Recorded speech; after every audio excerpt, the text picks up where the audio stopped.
যোৱা 50টা বছৰে হাজো অঞ্চলৰ ক্ৰীড়াৰ ক্ষেত্ৰত আগুৱাই নিয়াৰ ক্ষেত্ৰত বিশেষ ভূমিকা গ্ৰহণ কৰি আহিছে। অহা 25 জানুৱাৰী শনিবাৰে হাজো ক্ৰীড়া সন্থাৰ সোণালী জয়ন্তী সামৰণি অনুষ্ঠান অনুষ্ঠিত কৰা হ'ব। প্ৰথমতে হাজোৰ সুসন্তান অসমৰ প্ৰথম ৰাজ্যপাল, দ্বিতীয়গৰাকী অসমৰ মুখ্যমন্ত্ৰী লৌ মানৱ বিশ্বৰম মেধিৰ প্ৰতিমূৰ্তিত মাল্যৰ্পণেৰে এই সোণালী জয়ন্তী সামৰণি অনুষ্ঠান আৰম্ভ কৰা হ'ব। তাৰ পিছতে 50খনকৈ পতাকা উত্তোলন কৰা হ'ব বিভিন্ন ক্ৰীড়া সংগঠনৰ লগত জড়িত ব্যক্তিক লৈ। আৰু এই ক্ৰীড়া সংগঠনৰ লগত জড়িত সক্ৰিয় সদস্য পংকজ শৰ্মাৰ প্ৰতিমূৰ্তিত মাল্যাৰ্পণ কৰা হ'ব।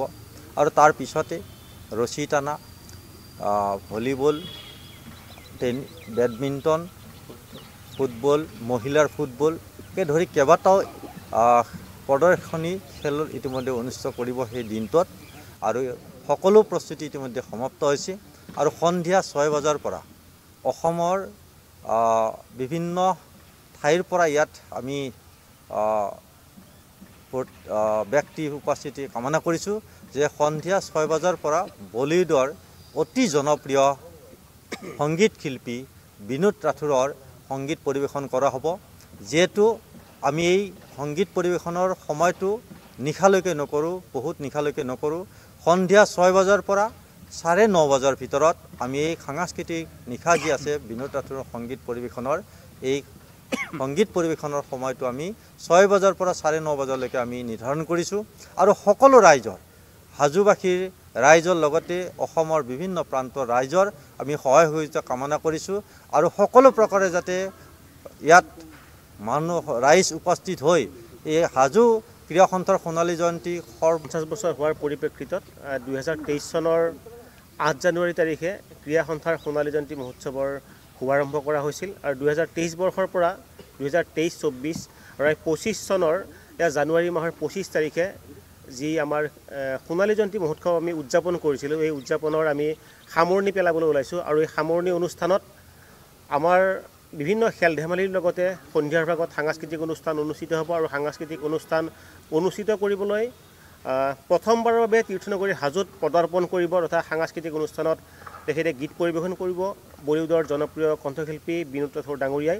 আৰু আমাৰ যি কাৰ্যসূচী আছে এই কাৰ্যসূচীৰ বিশদভাৱে আপোনালোকক জনাবলৈ আমাৰ মাজত উপস্থিত আছে আমাৰ দুগৰাকীকৈ কাৰ্যকৰী সভাপতি শ্ৰদ্ধাৰ প্ৰকাশ চন্দ্ৰ দাস ডাঙৰীয়া আছে, আমাৰ মাজত শৰৎ নায়ক ডাঙৰীয়া আছে, আমাৰ জ্যেষ্ঠ পৰামৰ্শদাতা তথা হাজো ক্ৰীড়া সন্থাৰ প্ৰাক্তন সভাপতি ডাক্তৰ সোণচন্দ্ৰ মালাকৰ আছে, আমাৰ ক্ৰীড়া সঞ্চালক বীৰেন্দ্ৰ কুমাৰ দাস ডাঙৰীয়াৰ লগতে প্ৰমুখ কৰি আমাৰ জ্যেষ্ঠ কাৰ্যকৰ্তাসকল আছে।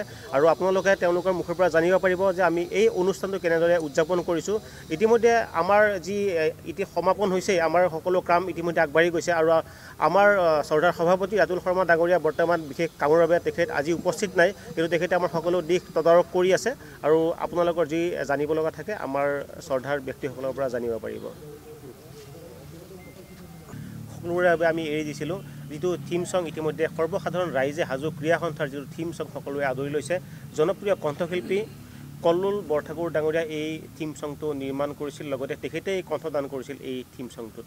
আমাৰ চাওক, আমি বিভিন্ন খেল অনুষ্ঠিত কৰিছিলোঁ, আমি ভলীবল অনুষ্ঠিত কৰিছিলোঁ, আমি সাঁতোৰ প্ৰতিযোগিতা অনুষ্ঠিত কৰিছিলোঁ, যিসমূহ আমাৰ বেডমিণ্টন অনুষ্ঠিত কৰিছোঁ। আৰু গ্ৰাম্য অঞ্চলৰ যিসমূহ প্ৰতিভাসমূহ বিকাশ কৰাৰ আমি উদ্দেশ্যে আমি বিভিন্ন খেল অনুষ্ঠিত কৰিছিলোঁ। আৰু যিসমূহ স্থানীয়ভাৱে খেল ইয়াতে আমি অনুষ্ঠিত কৰিছিলোঁ, সেই খেলসমূহক আমি চিনাক্ত কৰাৰ বা আমি তেওঁলোকক উৎসাহ যোগোৱাৰ বাবে এনেদৰে খেল আমি অনুষ্ঠিত কৰিছিলোঁ। আৰু আপোনালোকক আমি জনাবলৈ পাই সুখী হ'ম যে আমাৰ মাজৰ পৰা আমি হাজো ক্ৰীড়া সন্থাৰ খেলুৱৈ, হাজো ক্ৰীড়া সন্থাৰ পৰা অংশগ্ৰহণ কৰি থিতিমা উজিৰ ৰাষ্ট্ৰীয় পৰ্যায়ত দৌৰবিদ থিতিমা উজিৰ আমি হাজো এক্সপ্ৰেছ নামেৰে তেখেতক নামাংকন কৰিছোঁ। আৰু বিগত সময়ত আমি হাজো ক্ৰীড়া সন্থাৰ তৰফৰ পৰা তেখেতক আমি বিভিন্ন সহায় সহযোগিতা আগবঢ়াইছোঁ আৰু তেখেতক হাজো এক্সপ্ৰেছ নামেৰেও আমি নামাকৰণ কৰিছোঁ।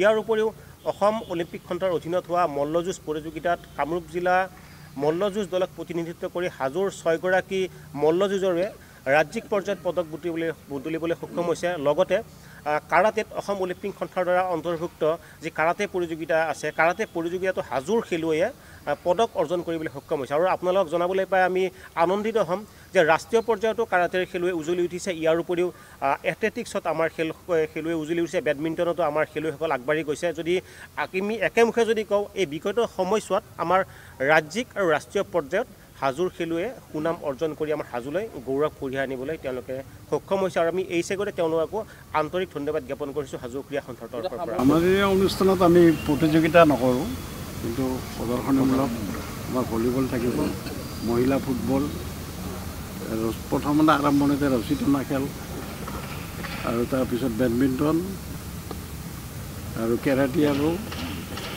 মল্লযুঁজ এইকেইটা ইভেণ্টে আমি প্ৰদৰ্শনীমূলকভাৱে